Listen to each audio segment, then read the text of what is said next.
धामणगाव परिसरात नाफेडमार्फत गुरु Gajanan agro producer कंपनीच्या वतीने चणा खरेदी प्रक्रिया सुरू आहे. मात्र या खरेदी दरम्यान काही शेतकऱ्यांकडनं तक्रारी समोर आल्याने वातावरण तापलंय. प्रहार जनशक्ती पक्षाचे तालुका प्रमुख सूरज गंथळे यांनी खरेदी केंद्रावर नाफेडचे अधिकारी उपस्थित नसल्याचा आरोप करत शेतकऱ्यांची लूट होत असल्याचा गंभीर आरोप केलाय. यानंतर प्रहारचे पदाधिकारी आणि कार्यकर्ते थेट खरेदी केंद्रांवर दाखल झालेत. त्यांनी कंपनीच्या संचालकांना जाब विचारलाय आणि याच दरम्यान वातावरण चिघळलंय. थोडा जर कास्तकाराला मेल आयडी बाकीच्या गोष्टी समजला असता, ऐका ना, कास्तकाराला मेल किंवा नंबर जर गोष्टी समजल्या असत्या ना. मला सांगा, हां, सोशल मीडिया खूप स्ट्रॉंग माध्यम आहे. कुठलं सोशल मीडिया जर एवढा स्ट्रॉंग माध्यम आहे तर तुम्ही एक CCTV कॅमेरा लावून ठेवला इथं, तुमचा काटा कसा चालू आहे, किती बोला APMCचा फोन पाहिजे होतो इथे. काय म्हणतात? APMCचा काही कॉन्टॅक्ट आहे का? नाही, माझा कॉन्टॅक्ट नाही आहे. नाफेडची शासकीय खरेदी चालू आहे ना. APMC मार्फत खरेदी करते, पुन्हा मार्फत करते. सांगा ना, कुणामार्फत करते?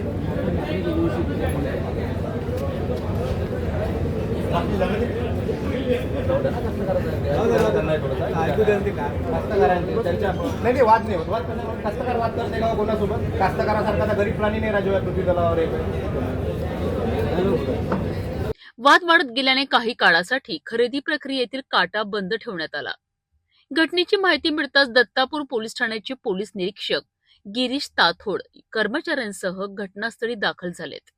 पोलिसांच्या हस्तक्षेपानंतर परिस्थिती नियंत्रणात आणली आणि वाद निवळल्यानंतर खरेदी प्रक्रिया पुन्हा सुरू करण्यात आली.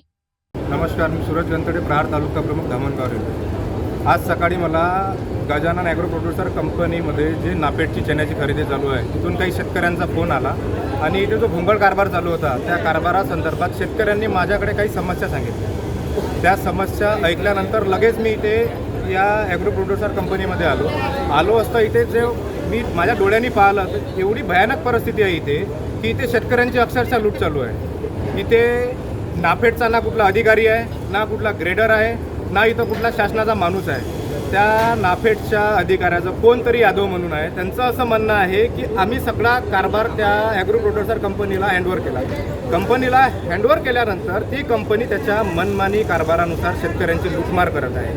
तिथे जर तुम्ही पाहिलं तर इथे महाराष्ट्राच्या बाहेरून काही हमाल आणलेले आहे. त्या हमालांशी जेव्हा मी बोललो त्या हमालांचं असं म्हणणं पडलं की आम्हाला 40 रुपयाप्रमाणे तुम्हाला आम्ही हमाली देतो, तुम्ही इथे काम करण्यासाठी या.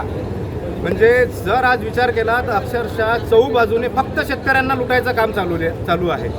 आणि आज सकाळी तर असा प्रकार झाला इथे की इथे एक व्यापाऱ्याची 600 क्विंटलची थप्पी लागली होती. त्या थप्पीला सकाळी 7 वाजता कुठलाही कास्तकार आणि कुठलाही माणूस नसता काही हमालाच्या हाताने डायरेक्ट कट्टा प्लेट काट्यावर ठेवून डायरेक्ट कट्ट्यात उबडला आणि दुसऱ्या थप्पीवर टाकला. म्हणजे त्या व्यापाराच्या मालासाठी ना कुठली चाळणी, ना कुठला ग्रेडर, ना कुठला इथे एखादा अधिकारी कोणीच उपस्थित नाही. म्हणजे अक्षरशः जर विचार केला तर चहूबाजूने फक्त शेतकऱ्यांची लूट चालू आहे.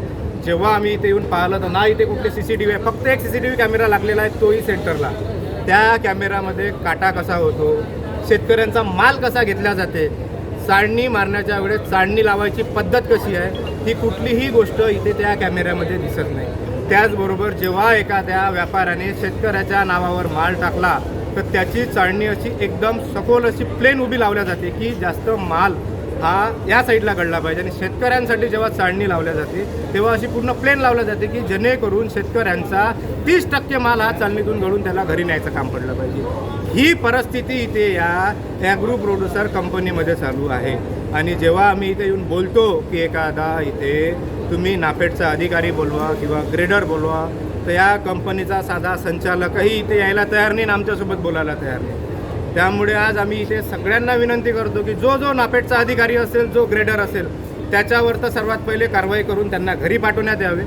आणि व्यवस्थित जो शेतकऱ्यांची बाजू घेऊन शेतकऱ्यांच्या मालाची योग्य पद्धतीने वजन आणि माल मोजणीसाठी इथं हजर राहील अशाच अधिकाऱ्यांची व ग्रेडरची इथं नियुक्ती करण्यात यावी. आणि शेतकऱ्यांचा माल कुठल्याही अटी शर्तीशिवाय घेण्यात यावा.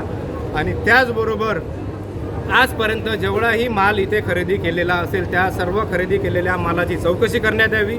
व किती शेतकऱ्यांचा माल घेतला व शेतकऱ्यांच्या नावावर किती व्यापाऱ्यांचा माल इथे टाकला, या सगळ्या गोष्टीची चौकशी या जे इथलं नापेडचं आहे केंद्र, त्या नापेडच्या अधिकाऱ्यांनी चौकशी करावी आणि जो अधिकारी आणि जो इथे नाफेडचा जो ग्रेडर आहे तो गेल्या 2 ते 3 दिवसापासून हजरनी त्यांच्यावर तात्काळ कारवाई करून त्यांना घरी पाठवण्यात यावे आणि ह्या जर 2-4 दिवसात जर ह्या सगळ्या कारवाया होऊन शेतकऱ्यांवर होणारा अन्याय जर थांबला नाही तर आम्ही इथे प्रहार स्टाईलने आंदोलन करू आणि वाटल्यास तर आम्ही इथे स्वतः उपोषणसुद्धा करू. जोपर्यंत शेतकऱ्यांचा शेवटचा दाना इथे इमानदारीनं घेतला जाणार नाही तोपर्यंत आम्ही शांत बसणार नाही आणि खंबीरपणे आम्ही शेतकऱ्यांच्या पाठीशी उभे राहू असे आपणास विनंती करतो आणि या सगळ्या अधिकाऱ्यांवर तात्काळ कारवाई करून यांना घरी पाठवण्यात यावे व शेतकऱ्यांच्या बिना अटी शर्तीशिवाय माल विकत घेण्यात यावा व शेतकऱ्यांना कुठलाही त्रास न देता जेवढा जास्त खरेदी करता येईल तेवढा खरेदी करण्याचा प्रयत्न या संस्था चालकांनी करावा.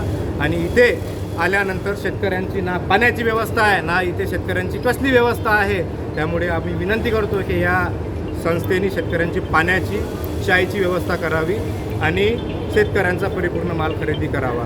असं न झाल्यास आम्ही येत्या 3 ते 4 दिवसात इथे आंदोलन करू आणि आंदोलन केल्यानंतर जर आमचा प्रश्न सुटला नाही तर आम्ही इथे उपोषणसुद्धा करू आणि हा विषय सविस्तर आम्ही सगळं आमचे नेते आदरणीय बच्चूभाऊ कडू जे शेतकऱ्यांसाठी नेहमी भांडत राहतात त्यांच्या कानावर विषय टाकू आणि हा शेतकऱ्यांवर होणारा अन्याय आम्ही 100% थांबवू.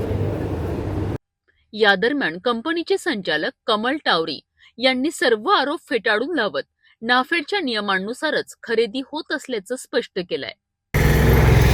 नमस्कार, मी गुरु गजानन ॲग्रो प्रोड्युसर कंपनीतर्फे संचालक कमल टावरी बोलतो.